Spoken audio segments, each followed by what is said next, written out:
You know, the last few months here at Graveyard Carz have been absolutely crazy. We had the Hills 70 Plymouth Superbird, which compared to how much time was left before the car had to be done, we were absolutely scrambling. Same thing for the Walton 72 Charger. I hate suicide shifts. I hate the round-the-clock stuff. It is exhausting, and I'm very much looking forward now, calming down a little bit, getting refocused on the cars that still are yet to go this year. It's a good time now. Now that it's over, I can say, whew.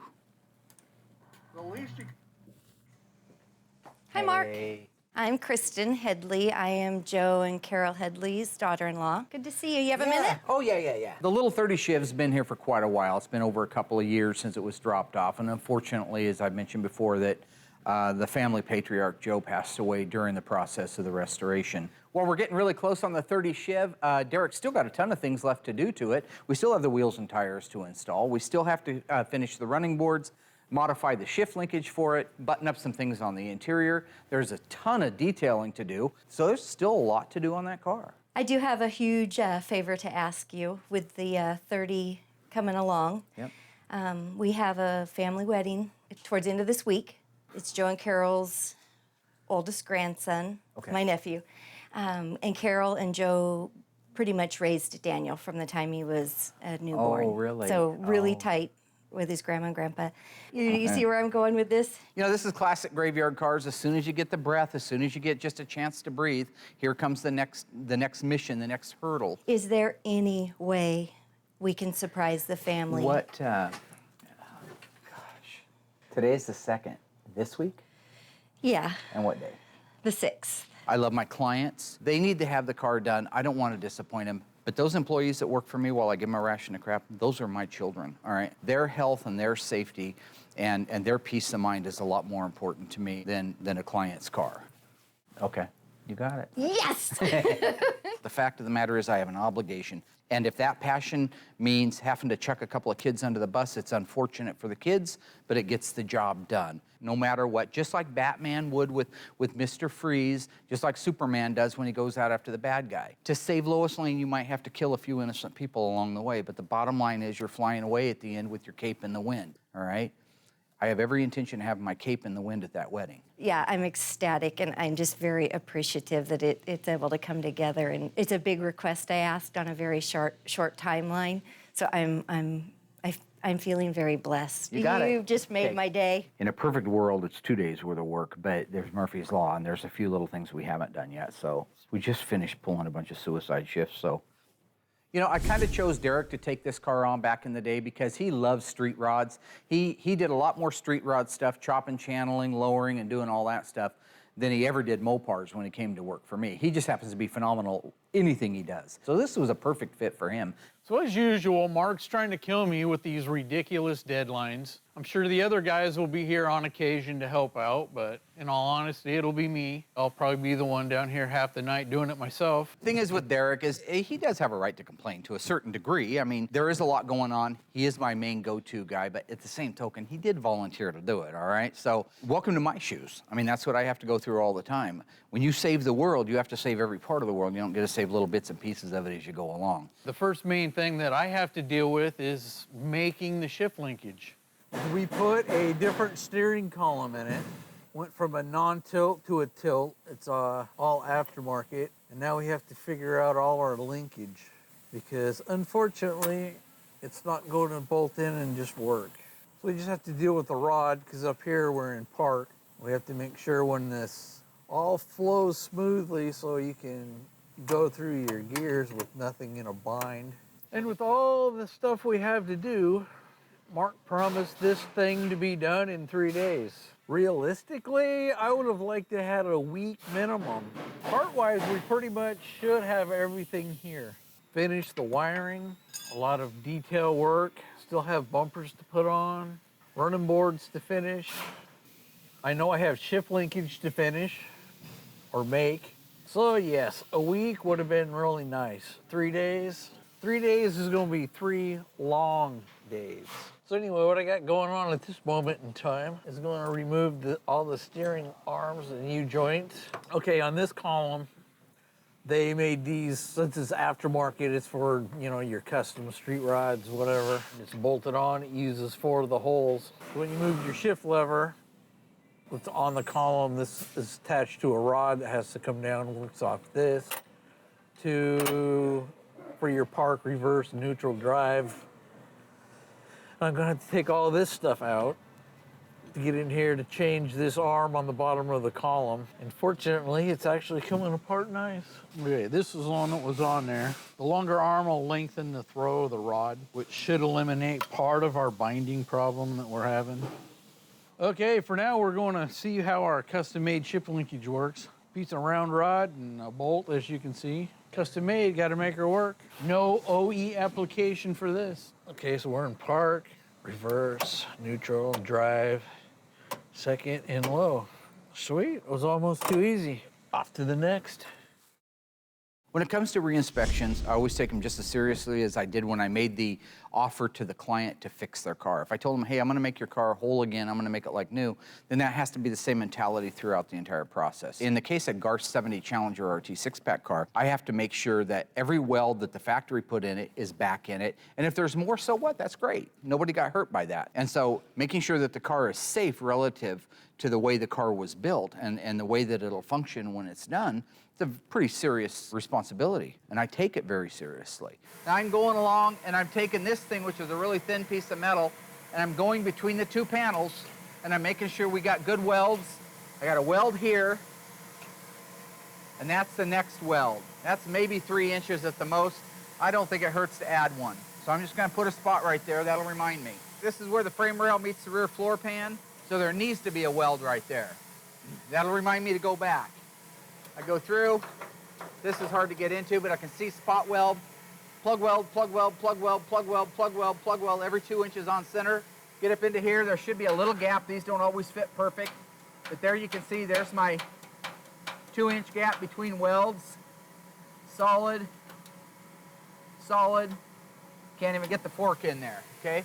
So that's what I do, is run through a series of those on the entire car. If I have time, I weld them up. So I'll go ahead and do that one real quick. I want to clean that etch primer off there so I can see where I'm going to be drilling my plug weld hole at. So a plug weld is simple. You're just basically drilling a hole through one piece of metal, not through the second piece of metal. Then you're filling that first hole up. That bonds the two panels together. So I'm just going to punch a hole right here because I want to weld this piece of the frame rail to this piece of the floor pan. And it only needs one in there. When I do a re-inspect on one of these cars, whether I'm checking for welds or the body work or the paint work or checking the dash or the interior, the fit and the finish, whatever it is, I do it with absolute zero tolerance, meaning that if something's wrong, we take the time to fix it. I'm almost through, but I'm starting to touch the panel underneath it, so I want to put this in there so I have a separation. Now I've got a nice hole, can you see that? I'm now going to marry those two panels together with a plug weld. Whoever wore my hat last is a mutant. One of those genetic freaks with a huge head. Adjust my welder, throw on my gloves. And now I'm on there, I'm just gonna hit it with some etch. And that's it, game over. Now it's welded. The QC on the welds went really well. Nobody's perfect, okay? Even these cars weren't perfect. So when I find something, really, I'm just getting anal about it now. I could have gone without another weld. It wouldn't have hurt anything, but I'm there and that's my job, right? A couple little things, I got some tape marked out for him and he'll be able to wrap it up when he gets back. Now is the 67 Hemi GTX convertible for Brett Torino. This car's been already up to the metal dipper, back, had all of the sheet metal replaced on it except for the core support, which just got done. That car came to us and it was a pretty darn nice car. I mean, at a glance, it looked really nice. It was beautiful. It was on his showroom, and if you've seen his showroom, you know it's just absolutely amazing, full of beautiful cars. But Brett's like me, he's a bit of a perfectionist, so he wanted to take it to the next notch. That's why it's here. So I don't get to just sand it down and repaint it, send it back to him. It's got to be better than it was before. That's what he's buying here. So what I'm feeling for right now is I need to sign off and say that it's okay to go ahead and primer over this bodywork, which it's not, because I'm feeling low spots and high spots that need to be fixed before it gets primed. So it's just a matter of you got to concentrate, get the feel before you sign off. I have to know you can't get it absolutely perfect to the feel. What you have to get it perfect to is the look. That's the key. You have to know what's going to show. It may feel high to your hand, but when you see the car done, you cannot tell it's high. It looks absolutely perfect. That's why they have to have me sign off on it. I can feel it's just a little bit fat. And now I can feel it's a little bit low. So it's just a matter of getting the feel. Some people never get it. I was born with it. I can feel a dent or a low spot with my eyes. Somebody buzzed that down a couple weeks ago, and they didn't put X primer on it, and it started to flash rust. I don't like that. Bare metal, the minute it sees the open air, it begins to flash rust. So I have to go through, make sure that everything is covered and protected so that it doesn't flash rust. We miss it, end up primering over the top of it, and then 2 years, 3 years, 10 years down the road, the customer has a problem with it lifting or bubbling in that area because it was oxidized and nobody treated it. That'll come back and bite you in the ass. So knowing that it's flat, knowing that it's smooth, knowing that it's a perfect fit, those are all the things that your eyes will see. Knowing what will and won't show, that's something that you have to just know inside. And knowing exactly what can bite you in the ass is something you earn over 30 years of doing body and paint work. So that's the only mud work I got to sign off on. So the GTX is looking really good. There's a few spots that do need some attention, but for the most part, it's ready to get its first primer, and I think that Brett Torino's going to be really excited to find out that we're moving ahead to that point, and that's one step closer to getting the dark blue paint on it. So it looks like Mark's at it again. He wants me to go pick off some exhaust stuff from Darren's car. We don't have anything circulating around out in the graveyard with any of the cars. So lo and behold, I get to go pull them off of Darren's car. Currently, I got Josh off doing a very important task. We call it Operation 415. It basically means to borrow parts off Darren's car but not return them and then not tell him.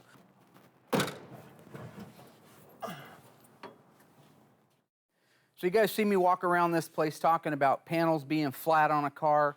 I want to just take a few minutes and tell you what that means and why I care if it's flat or not. So you go to a car show, taking a look at a car at a car show, and it looks beautiful. It's shiny, it's red, it's got beautiful chrome, it's got beautiful trim on it. I taught my wife this very same thing. Now that you're past the awe factor, take a look at the car. See if the panels on the car are flat. And all you're doing, you're going to go down the side of a car with your eyeballs. And so you start almost where I can't see the panel here. I'm actually looking at this wheel opening right now. And then I'm going to bring my eyes back, start walking the light. That means that as I move my head like this and back over like that, I'm watching those fluorescent lights. If you walk the light across it, very close to being perpendicular to the panel, you'll look for anything that looks to be a wave, an area, a wave or a low spot or a problem in the panel. This area through here should be perfectly flat. You shouldn't see a 30-year-old parking lot ding that just didn't quite get fixed all the way, or the edges of some bad body work that cause a transition problem with your eyes when you look at it and it's beautiful flat, and then there's it's ever so slight.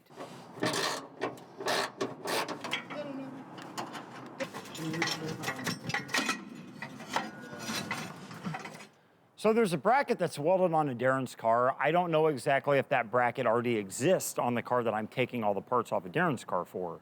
So I'm gonna go back, have a look at the other cars, see if it's in there, and if it's not in there, come back, pull that bracket off and take it back, get everything sandblasted, and then get it installed.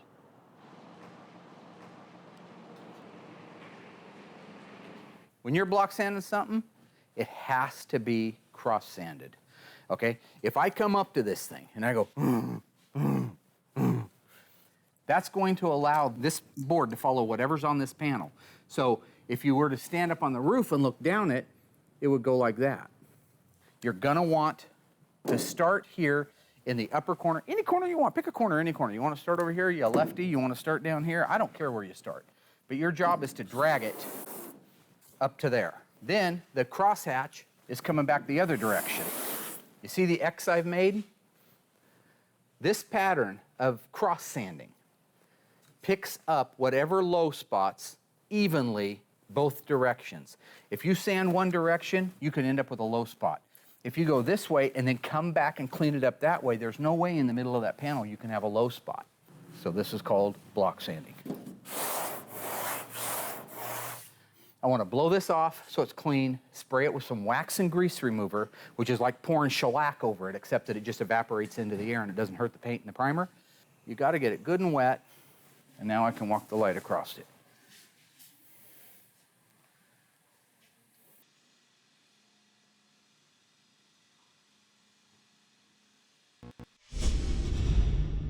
So the next deal on getting the seats fit, had to have the customer come out, sit in the car, figure out where the seat needed to be. One of the important things with the 30 Chevy was Mike, Joe's youngest son, I believe it is. He's a big guy. They call him Big Mike. He needs to fit in that car. Remember, we cut 4.5 inches out of the roof, so it's been chopped a lot. That's a very low roof line. We need to get him in a seat, find out exactly which seat it's gonna be and how it's gonna fit for him, and if we need to countersink it into the floor or raise it up or move it back. So we have to have him out to go over that, figure out exactly where the seat goes. The nice thing is, it still looks like there's a month's worth of work left. We told him there's a month's worth of work left, so he isn't in on the surprise. We had to modify the slides so that we could make the seats fit this particular car, cut and weld all that up, bolt it to the floor, change our braces, you know, all the stuff you have to deal with a non-OE bolt-in application. Putting on the bumpers, had those re-chromed. There's a few little bolts that are 30 Chev only kind of thing where they have a stainless cap on them. Nobody in town wanted to deal with those. I had to file and all the vice grip marks and hammer marks over the years out of them, polish them up, make them look new again, which surprisingly, they came out awesome. On this application where we widened the rear fenders 4 inches, we had to pie cut the running board to widen it 4 inches so that it fit the stock running board up front and it gradually tapered back, smooth transition to the 4-inch widened fender. Unfortunately, I'm gonna have to pull Derek off of the 30 Chevy. I know he's got a deadlight on it, but we also got one on the Cook's car. We need some help putting the exhaust on, so while I don't look forward to going up and stopping him, it's something that has to be done. We're buttoned up the final stages before we fire the car up. We're at the same point that we usually are at. Josh is usually standing around just making money on the time clock, right, Josh? Yeah, that's fun. We're always at about the last 2 stages every time on these cars. What are the last 2 stages we usually do on these cars? Derek? Drive shaft and exhaust. Drive shaft and exhaust. I don't know why it always goes that way. I mean, you could put it in any time, but it's always somehow in our minds, in our process, it's always the last 2. Now that all that's together, we're ready. So let's put the drive shaft in. You see that rubber seal right there that I'm pushing with my finger? If that goes in dry, it could tear this seal. This is the output shaft seal, and then it can drip. Transmission fluid loves to drip. It's very thin viscosity. It loves to drip. So if you grease that before you put it in, it'll guarantee you won't rip that seal.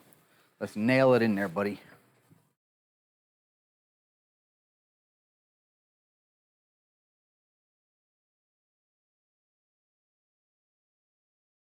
Well, I just came over here today to look at my car. I haven't seen it for maybe a month. Moved over here from Josh's house because Josh had to move, so I'm trying to find a safe place for it. I thought this would be a safe place because there's really no work going on here, any car work or anything.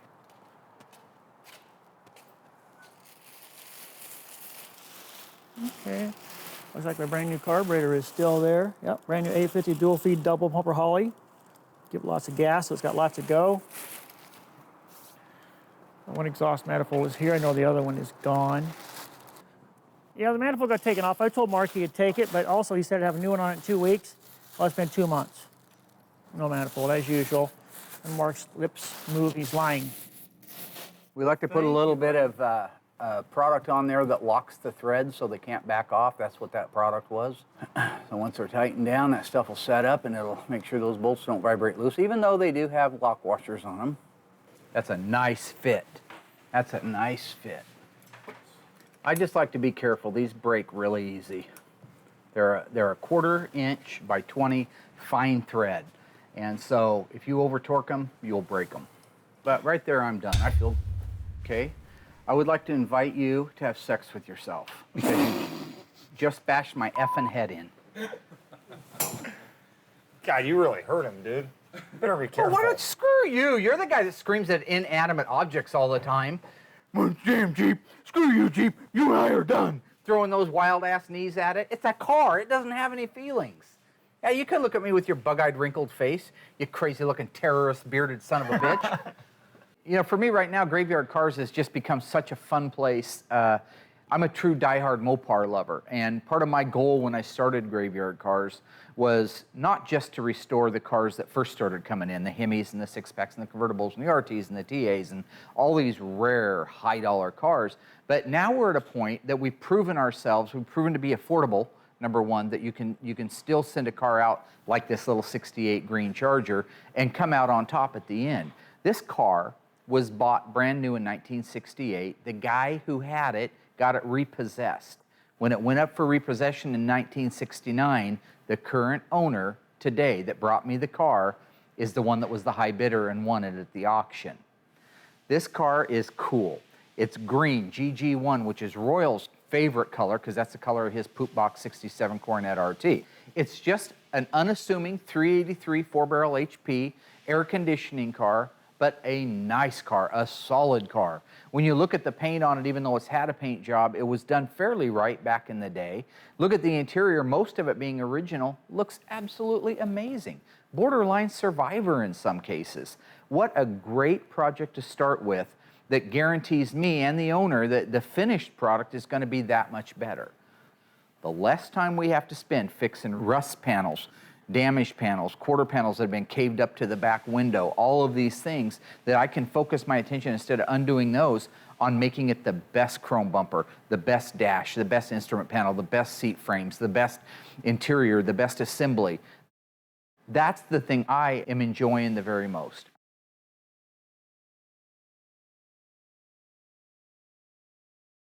With the metal QC work on both the Challenger and the GTX having passed my inspection, we can move to the final primer and pre-paint phase. The 30 Chevrolet is also coming along nicely. Derek has been working a lot of overtime hours to make sure not only the car is done, but it's done right and it's done on time. Derek and Josh are also working on installing the exhaust system in the 70 Plymouth Barracuda for Kimberly Cook. Things are going really great as long as the guys just keep focused and don't spend time we don't have winding me up.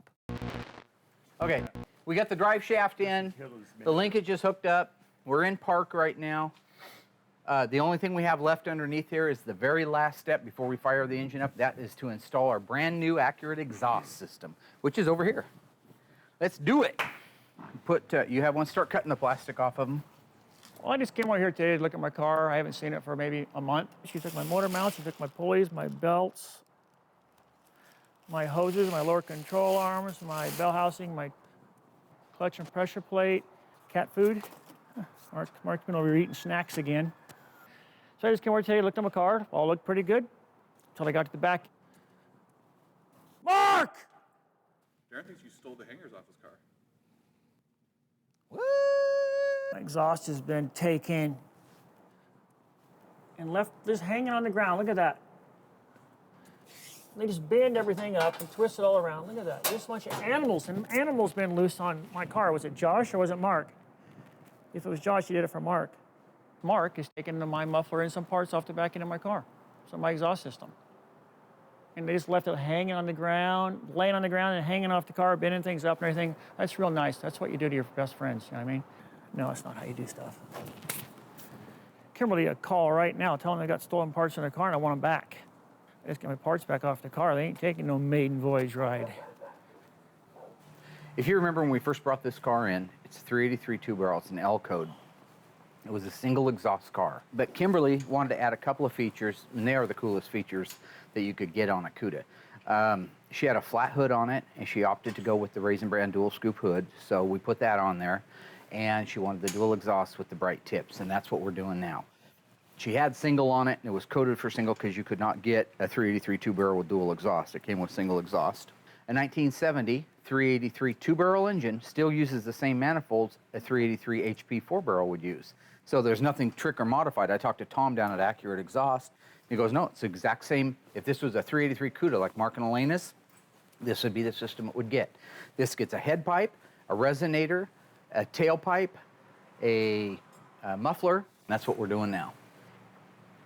Nice, I love that, look at that. And what you want to do is build the whole system out and just have the bolts and the nuts finger tight. And then once you have the system completely on the car all the way out the back, including the resonators, the mufflers, the tailpipes, the axle pipe, the head pipes, everything's in place, that's when you want to tighten it all down. So right now we're getting ready to put the resonators on.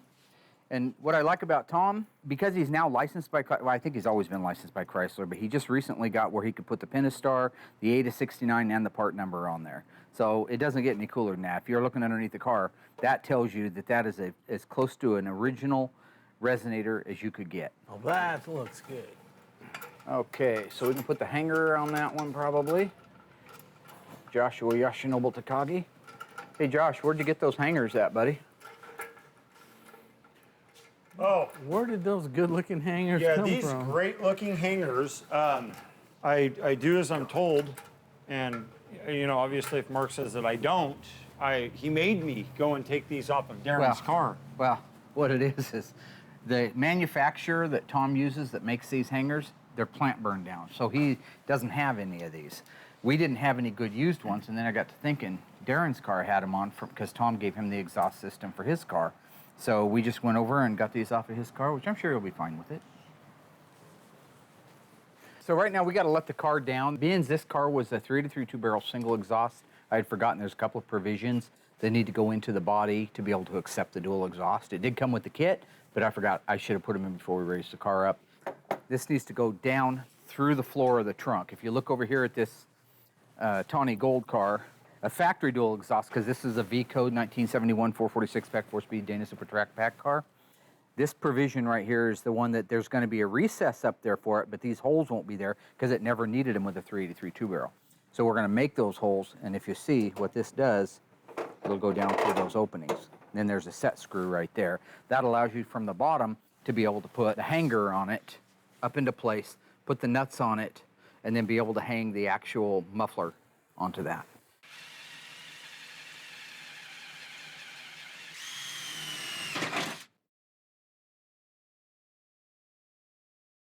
So he's just now hanging the bracket. We've already got the resonators in place. As soon as we're done with that, we can put the tailpipes on. The exhaust system went on perfect on the 70 Barracuda. Always fits like it's supposed to. It's a very accurate system, so everything is the way it's supposed to be. As you stand back and look at the car and you realize that it's within a few steps of being completed and being handed back to the owners to relive their dreams, I'm looking forward to that one being done, and we're just that much closer now. What I want to do today is just take a few minutes and show you what goes into the tinting of the color. And so what I've got setting here right now, this is the original left-hand door flare off of our 1970 Dodge Charger 426 Hemi 4-speed Super Track Pack car. The paint code is FK5. It's deep burnt orange, or just burnt orange. What you want to make sure of is that when you're tinting your color to match, that what you're matching to is the correct color. I opened up the deck lid on it, I held it up to the deck lid, walked the light back and forth across it, and realized that this had not faded from the deck lid. So this is an original formula, original spray.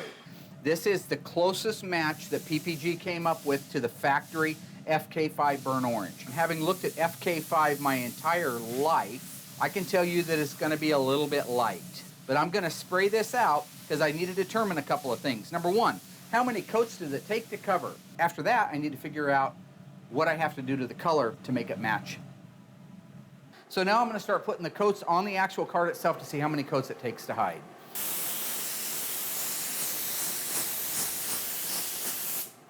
You can see the transparency that we have with one coat. Second coat. Coat number 4. Let's go over to the window where the light comes through and see if we can still see through it. I can still see through it a little bit from here. Coat number 5. So let's see if we can see through it now. See that light? Now some paint reps, and I know they get crazy, and right now there's probably some of them sitting at home calling me the most horrific names. They're going to say what you should have done was sprayed the card with one coat of something that's consistent. Like spray it with a black ground coat or a red ground coat to cover up all those lines. All that's doing is lying. One, you don't have the true color. 2 is you can't match a transparent paint. Coat number 7. Coat number 8. Coat number 9. Okay, we're getting close now. Hate to say 10 coats, but that's what it is. Coat 10. And that should be done. So it looks like it's flashed off. That's when it starts to look kind of hazy, which is where it's at right now. And I'm running the light around it. Can you see through that? We're covered. So now what we need to do is take a look at how we look against the panel. The buffer will take oxidation off, and that's what you want to do if you're looking at an original panel, but that was done a long time ago. So when I look at that, I see that those toners that made the color so rich back in the day are the ones that are affected by it. They're the ones that probably don't have the lead and the other content in them. That's why they don't have the ability to cover it. So I've got to add extra color. This is the formula that makes up the actual color itself. So when I go through there and I know that this needs to be a bloodier color, this needs to be a lot bloodier than it is, I'm going to look for whatever description at least I would go with. The maroon, I like the sound of that color. That's a great sounding color. So what I want to look at is 1610, 616, and 1694. 1694, which is the maroon, see that? That's going to move that color.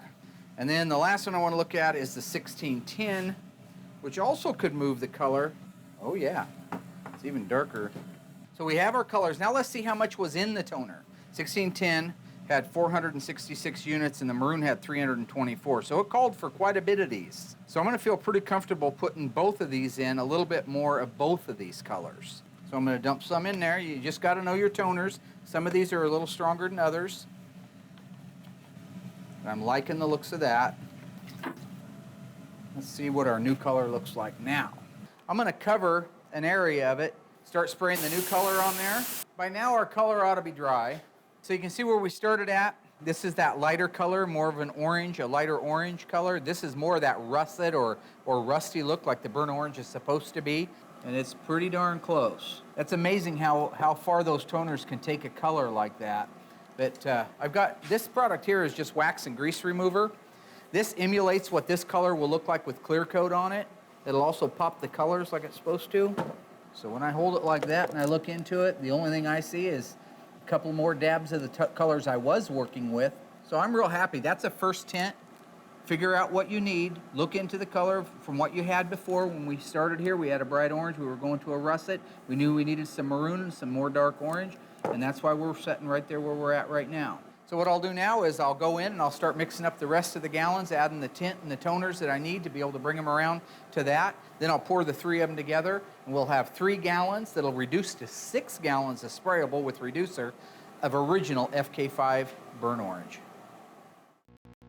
Getting down to the last few things, we finally got to uncrate the tires, get those all bolted on, which made a world of difference. And luckily, all our measurements on width on everything showed up that it was perfect. So we're down to about half a day to get this thing finished up. It has not been road tested yet, so we need to go out, go through the steps to calibrate the electronic speedometer, make sure that works in conjunction with the tires. A couple days to do in a half a day. As far as working on cars, I like them all. Everything, whether it's an OE deal to a hot rod to Pro Street, you have to appreciate them all, and it's just great. Oh yeah, no, they haven't seen it for quite a while, so seeing it all done, it'll be a big surprise. It was less than a week ago that Kristen came out and asked me if there was any way we could get the car done in time for the wedding. And while it was a lofty promise, I was hoping all the time we'd make it. I had a good feeling that my team would pull together, and truthfully, that's what they did. Proud of my team. They did a good job. You know, this is an exciting moment for all of us right now. Everybody back at the wedding is expecting a limousine to pull up in front, get the kids, and haul them off to their honeymoon. So the last thing in the world they suspect is Grandpa Joe's 1930 Chevrolet sedan. So it was a great wedding. Bride and groom were really happy. The day was starting to wind down and they were ready to head out of here. I asked him to hold up for just a few minutes. And then when I got word that you guys were coming down the road, I made the announcement and asked folks to make their way out. I was biting my nails, I was nervous, but the car looked so good. We all piled in the car and drove up the long, almost a mile-long gravel driveway to get back here to the wedding set. My mother-in-law, my nephew, and my brother-in-law, who did not know this surprise was coming, instantly knew what was going on. So then when the family, we made our way out here and we were standing, we were all holding on to each other, crying with excitement. And when we saw that car around the corner, we were jumping and hooping and hollering.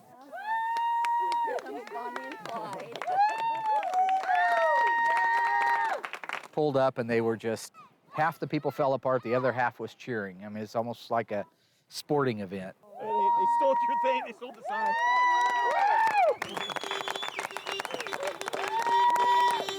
Oh my God! Be sure to read the Chevy emblem on the front. After the last 4 days and then finally you know, the family get to see the car after all this time. I mean, it was awesome. You couldn't have asked for anything better. They were, I think, a little bit in shock to start with, and then they were incredibly touched by the gesture on Graveyard Carz and to make this happen and to make it happen at this event, a family event. Today is one of those days that it hits home for a person like me because I'm a small town guy and family means everything to me. And this was an opportunity for us to help fulfill somebody's dream. Carol and Joe, who's passed on now, came to us almost 3 years ago with the car. And Derek got crazy. He loves the old street rod, so he wanted to chop it and widen the rear fenders, and he did a beautiful job. So not only was it Mark and the crew that made this all happen, but Derek, through this whole process, has worked his tail off. That man has put his heart and soul into this car, and I just want to give a huge shout out and a huge thank you to him. Oh yeah, this little 30's been my baby, I guess you could say, for the last 3 years. Well, we started out with taking 4.5 inches out of the roof, brought that down, refitted it, and then widened the rear fenders 4 inches, and then widened the running boards, basically pied them to make them match the stock front fenders, and then so they flow back into the 4-inch widened rear fenders. Well, the car was originally black, and they wanted to stick with black, but they wanted something that would make it stand out just a little bit, a little pop or whatever, so we went with the base clear black, threw some blue pearl in it, a little violet pearl, so it just got a complete different look at angles. About 1.5 years into the project, that's when Joe passed. And so that was hard on all of us because Joe was just a sweet guy. He had a heart of gold. He would do anything for anybody.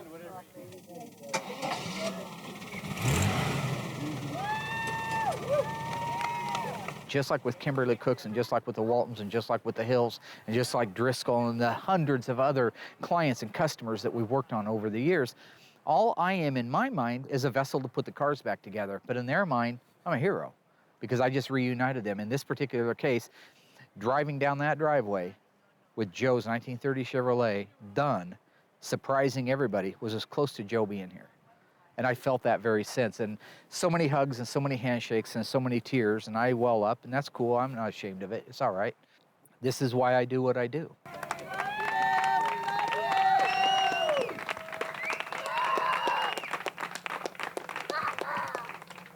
For sure it'll go to car shows and it'll go to cruises, and I know Carol will drive it every chance she gets on a nice day. And yeah, it'll definitely stay in the family. There's no way after Joe Sr. having it from the age 15 that it'll ever leave the Headley family.